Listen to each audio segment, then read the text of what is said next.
Hello and welcome. You're watching Mind Rocks. I'm Chaiti Narula, and today we're going to be discussing a topic which really concerns every individual across cutting all age groups as well. It is mental wellness. Mental wellness is important for each one of us here today. I'm very happy to be joined today by Sonakshi Sinha. She needs no introduction. And of course, Ritaboli Ray as well. She's a mental health activist as well. Thank you so much. Appreciate both of you for taking the time out and joining us. Thank you so much, Chaiti. My pleasure actually being here. It's something that I've been wanting to speak about for a while, and it's a very, very important topic today. So very happy to be here. Absolutely. So, Sonakshi, let's begin with you. Staying away from negativity, and that is the key to sanity. And how is it, Sonakshi, that you would like to guide everyone watching this show today? How to stay happy, how to stay away from all this negativity that surrounds us?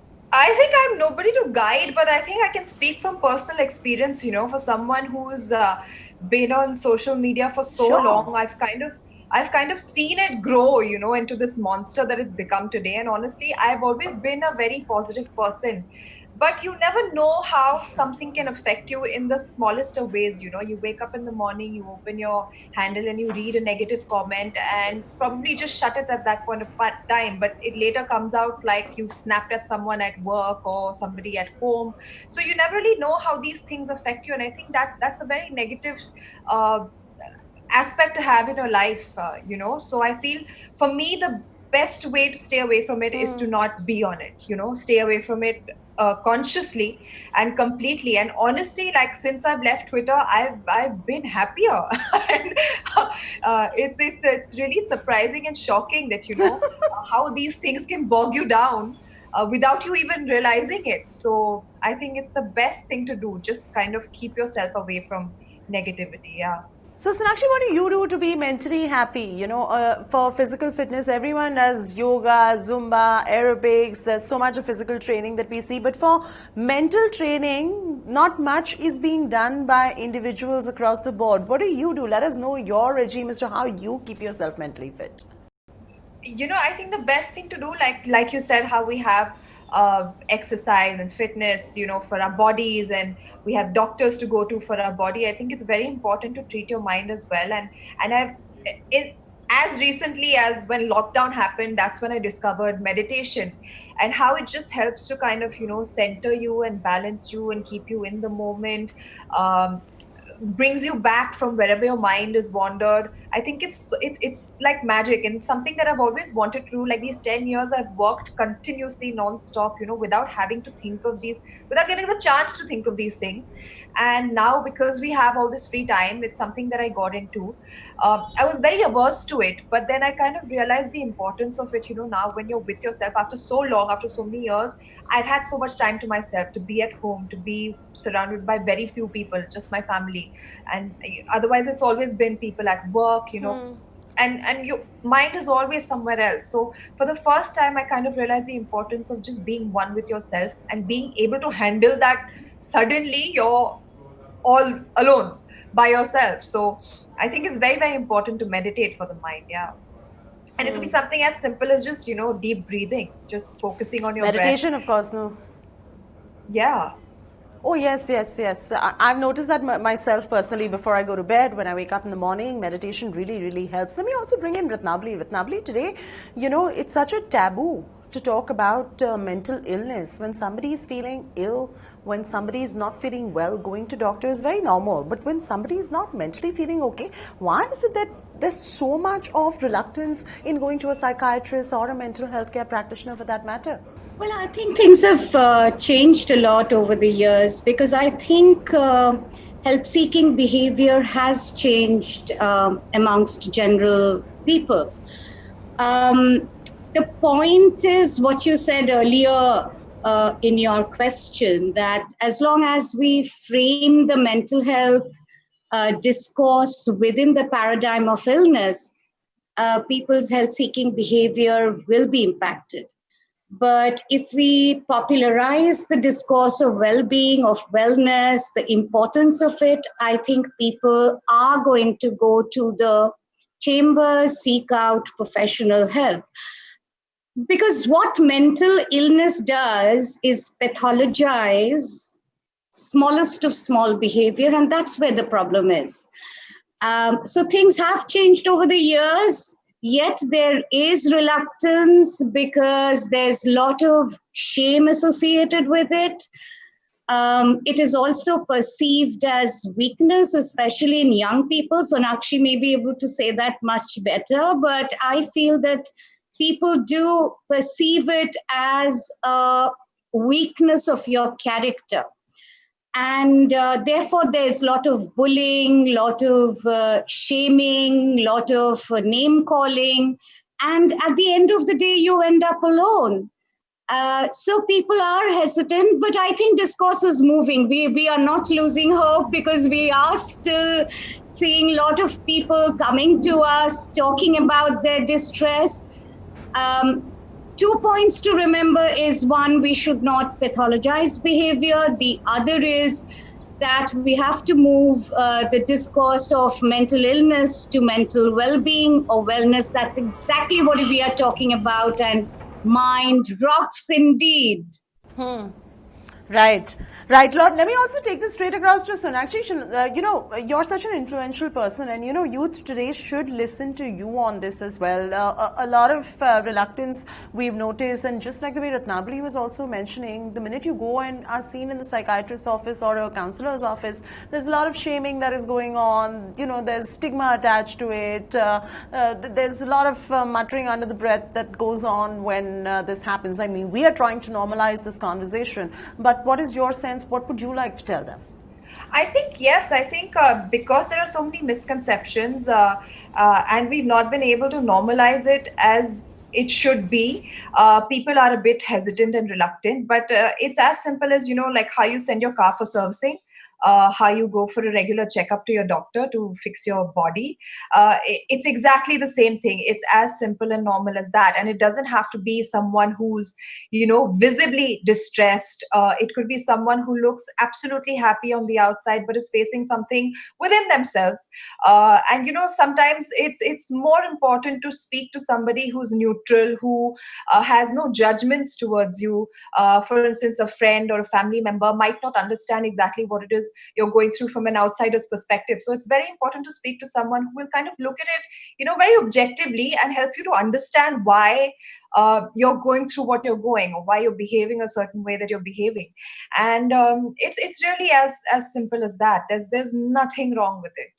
Does a support system which is really strong and stands by you and talking to that support system when the time comes really help? What is your sense of how having to establish these kind of connections around you, Sonakshi? Because you're somebody who is in an absolutely cutthroat environment, with working in Bollywood as well. How do you maintain your sanity through it all?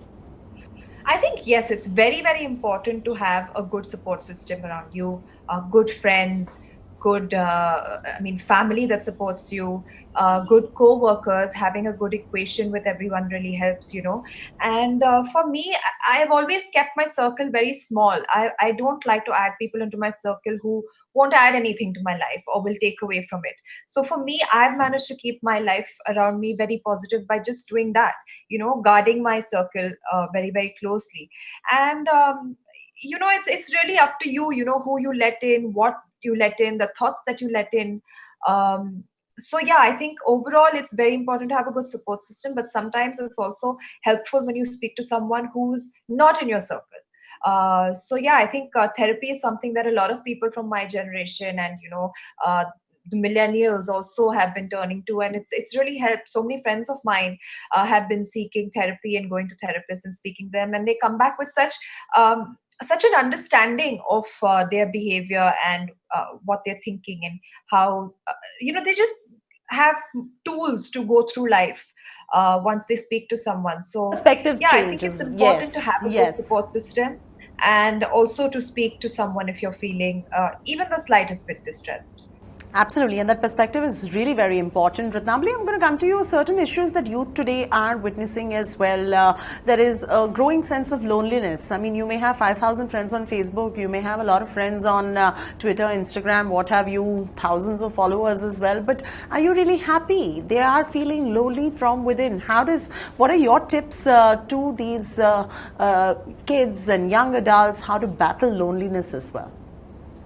I will just come to your question. Just for a moment, I just want to step back and just respond to the question of stigma. I think stigma will always be there.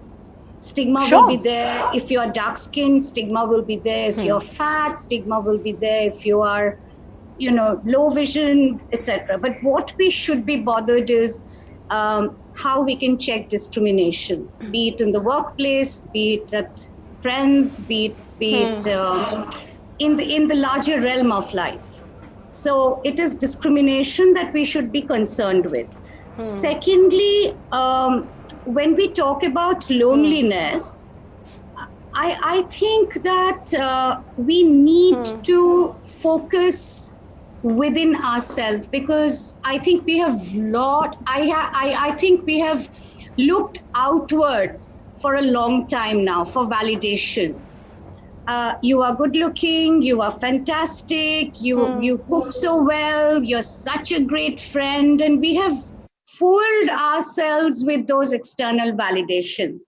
But I think this pandemic, this social pandemic, has given us an opportunity to introspect, to pause and look inwards for happiness.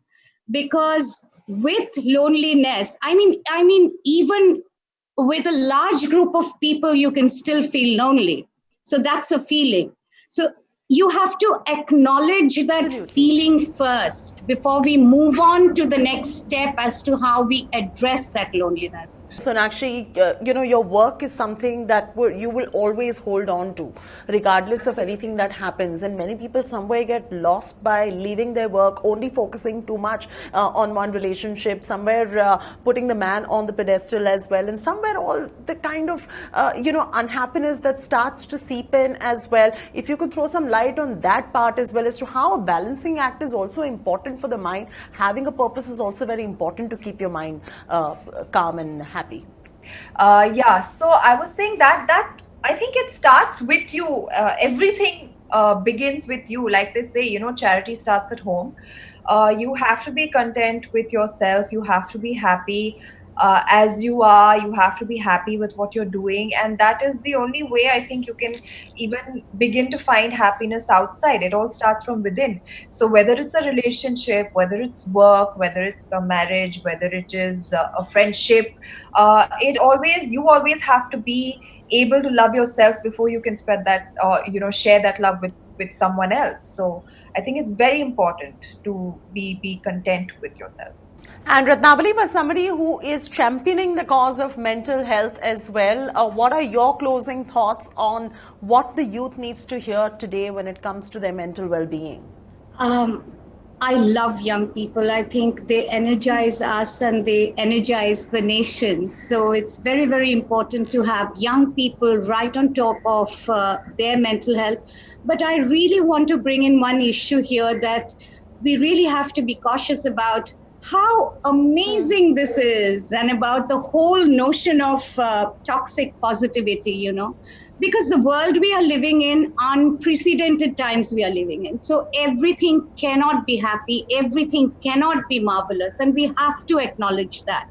So young people will have to acknowledge that not everything is going to be really positive, and they have to have the resilience and the agility to adapt to changing emotions and changing mental landscape.